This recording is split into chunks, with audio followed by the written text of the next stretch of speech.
Hey everybody, I love pizza. I'm sure a lot of you guys love pizza too, especially if you've clicked on this link. I'm pretty sure you probably enjoy a good pizza. One of the things that makes or breaks a good pizza, other than sauce and all these other ingredients, is the crust. Now you get this big argument of who does better, the New York, the Chicago, the California, all this other. I'm not getting in the middle of that. But I have my pizza oven thing for my Weber, it's my pizza kettle grill thing. Anyway, that's not the point of the video of the day. I love that thing. And I got to looking for a pizza dough recipe that would work really good in a wood-fired oven. And I had a lot of trouble finding one. And I kept finding recipes that were like, oh great, the best wood-fired. And it was all measured in cups and teaspoons and all this. Anytime I read a pizza dough recipe that is measured in cups, I click away because I've had too many failures. Because how are you measuring your cups? Are you scooping? Are you spooning? Are you doing this? Too many variables. Pizza dough recipes should be measured in weight, specifically grams, because ounces aren't quite as accurate as grams. I know I'm going to get a lot of flack over the imperial and the metric system, but hey, whatever. I like the imperial system, but when it comes to making pizza, metric. All right, so we got that. So anyway, on the Kettle Pizza website one time, they put a recipe for a pizza dough from somebody from another blogger who happens to have a YouTube channel. He's a big barbecue guy, loves pizza. Hey, he loves barbecue pizza. Me and this guy can get along. So I file it away, and then when I get a chance to make it, because it's a 4-day recipe, when I get a chance to make it, I make the recipe, and it turned out really well. So here I am, I'm making his recipe, but I'm telling you straight up, it's his and all that. I'm just gonna shoot it and do it my way, and I'm gonna top my pizza my way, and I'm gonna cook it in the oven. This works pretty good in the oven as well. Now, like I was saying, we're gonna measure all of our ingredients. I've already measured out the flour, the water. Yes, I weighed the water. I've measured out the salt. Now he says to use kosher salt, but I'm using coarse sea salt, the kind you make kimchi and the Koreans use. And here's the yeast that I am using. I have good luck with this one, although I do like Gold Star, or was it Red Star? Yeah, the Red Star, not Gold Star. I can't hardly take and make a video at the same time. Now the reason I like this scale is because, and I have another scale, but it only goes in grams. It doesn't go in 0.5. And for this recipe, I need 6.5 grams of, I can make sure I'm right. No, that's 6.5 grams of salt. I need 3.5 grams of the yeast. So what I'm gonna do, I'm turning on the scale. Now I'm going to tear this, and what this is going to do, it's going to subtract out the weight of my vessel, my little bowl. All right, so now I'm sitting on 0. Now I need 3.5 grams.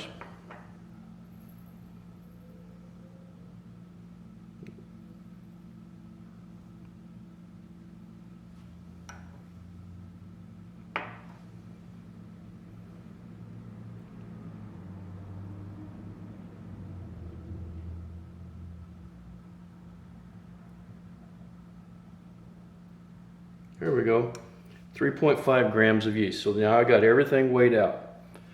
Now let's get our mixer going. So let's talk about flour for a second. On the website where I found the recipe, he talks about using double O flour, which a lot of the guys in the pizza making forums, they use that. A lot of guys have to mail order it because they don't live where they can buy it. I'm in kind of that same situation. If I want double O flour where I live, I got to mail order it. But I can readily find this, and this is the flour that he does recommend. And it's one I like using, so you know, great minds think alike and all that good stuff. Now at this point, what we got to do, we got to put all the water in here. We're going to put the yeast in here, and we're going to put about half of the flour and mix it up. Now at this point, salt does not go in. No, no, no, no, no. Salt and yeast don't like each other. Well, yeast doesn't like salt. I don't know if salt cares for yeast or not. But we got to have salt in our bread, or in this case, pizza dough. or it's going to be really bland, and we don't want that.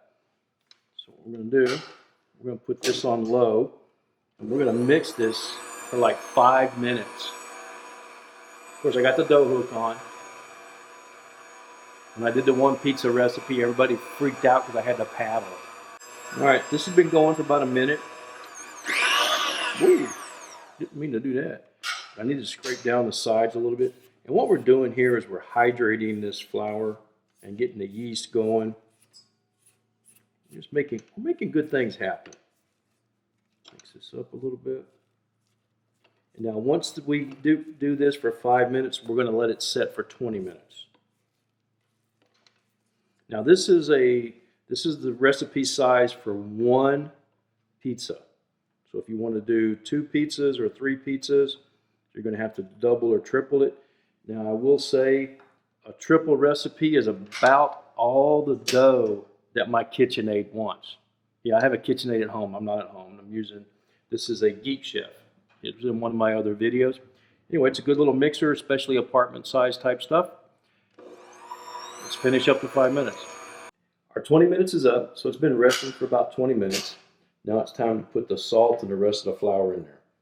I'm going to take and put the salt in the flour and then kind of mix it up a little bit.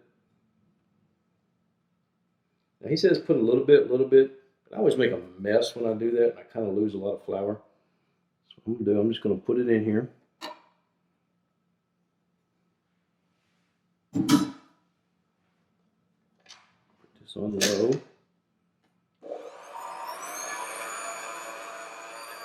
And then we're going to bring it all together, and then we're going to mix it for 15 minutes. All right, I'm going to stop it. Whenever it does that, then I take and I scrape it down. Kind of incorporate this in.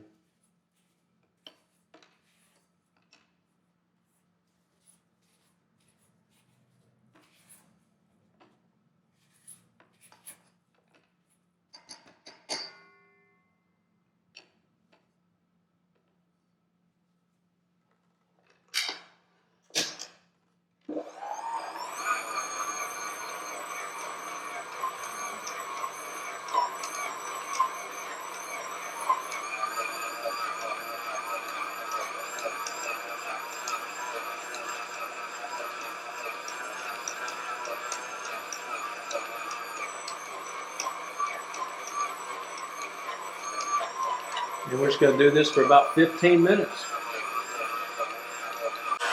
I'm almost done beating the crap out of this thing. I'm going to take a little olive oil. I've got a plastic container. I'm going to rub this on here. Now if I was making multiple doughs, I would do 1 container for each pizza dough. So each pizza that I'm going to make gets its own container. Let's turn this off.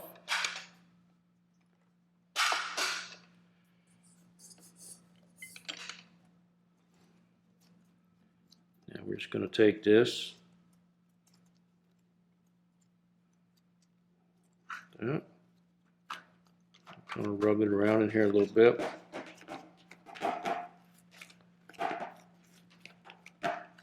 There we go.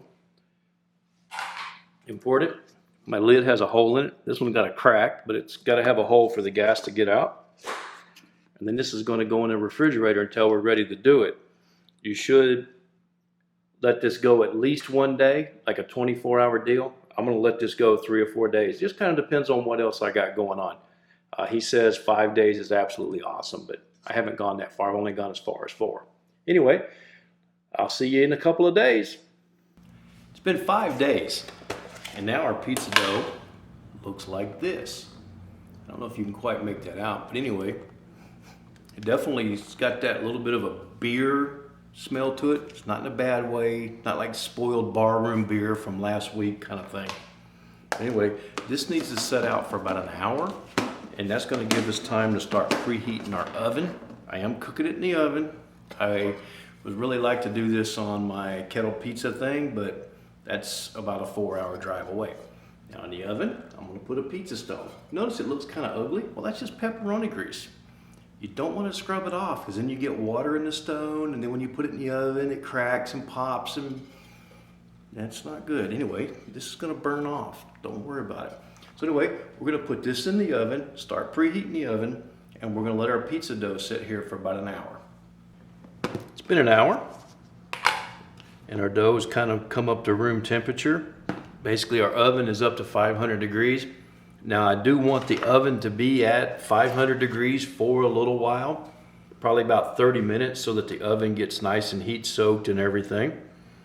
Now, I like using parchment paper for working my dough. It just seems to work better that way. We're going to take this dough out. Now, if you make a large batch, you should divide everything out, and each dough ball should be in its own bowl. It works a lot better that way. Okay, so now we'll start pressing this out.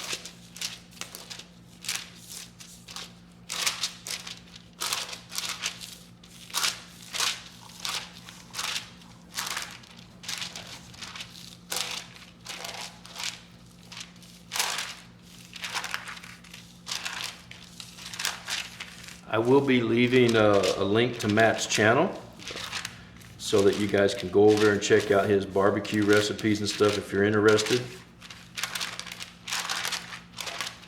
Probably learning the right way to make his dough.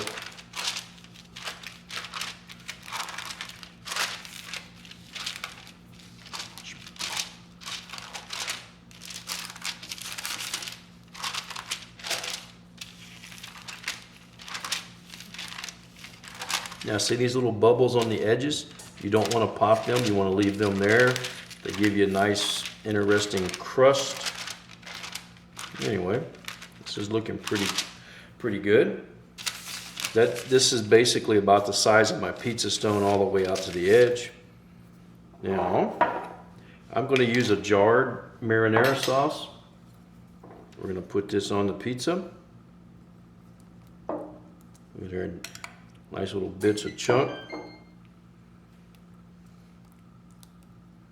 Now you don't want to put a whole lot of stuff on here. You don't want it to be overcrowded because it's going to cook pretty quick.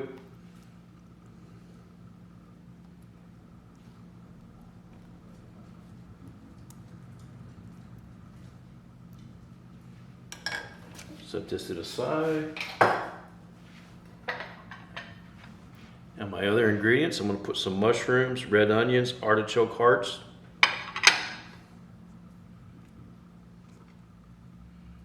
Now I've got my mushrooms cut a little thicker than I should. They work a lot better if they're cut thinner. But hey.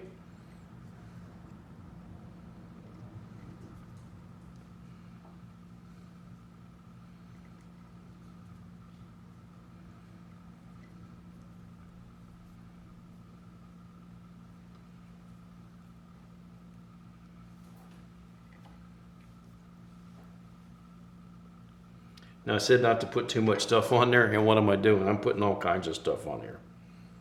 I'm just going to put a couple artichoke hearts there. There we go. Take some, I got some onion. Put that on there. There we go. Now we're just going to let this sit out here on the counter and do its thing while the oven comes, or heat soaks, I guess you could say. We're going to let this sit here for about 10 or 15 minutes, and then we're going to throw it in the oven. Okay, so it's been a couple minutes. Everything's damn it, bug. Okay, it's been a couple minutes. The oven's nice and hot, heat soaked. This has been sitting here for a couple minutes, so the yeast should be really active and ready to puff up. So anyway, let's get this in the oven. Now I've got this on a cookie sheet. Got my parchment paper. This will make it easy to transfer to the pizza stone, or at least I hope it does anyway. Whoa.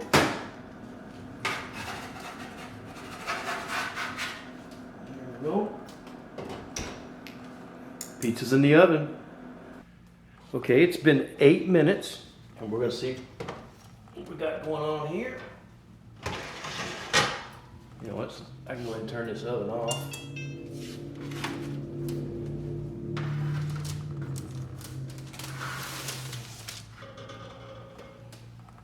Man, that looks pretty good to me. So let's cut into the pizza.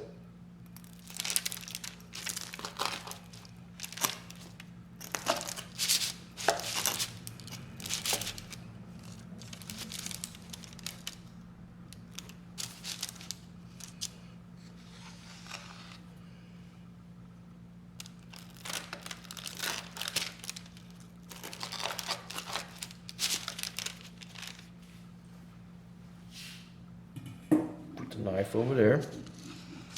Now, stop making noise. See how we got that nice little air pocket right there? Hopefully you guys could see that. So let's take a look at this. Can you guys see those bubbles on there? Crust has got some brown on the bottom.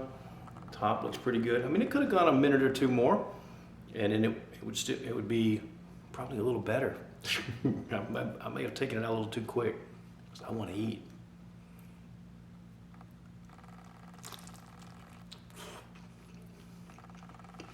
No.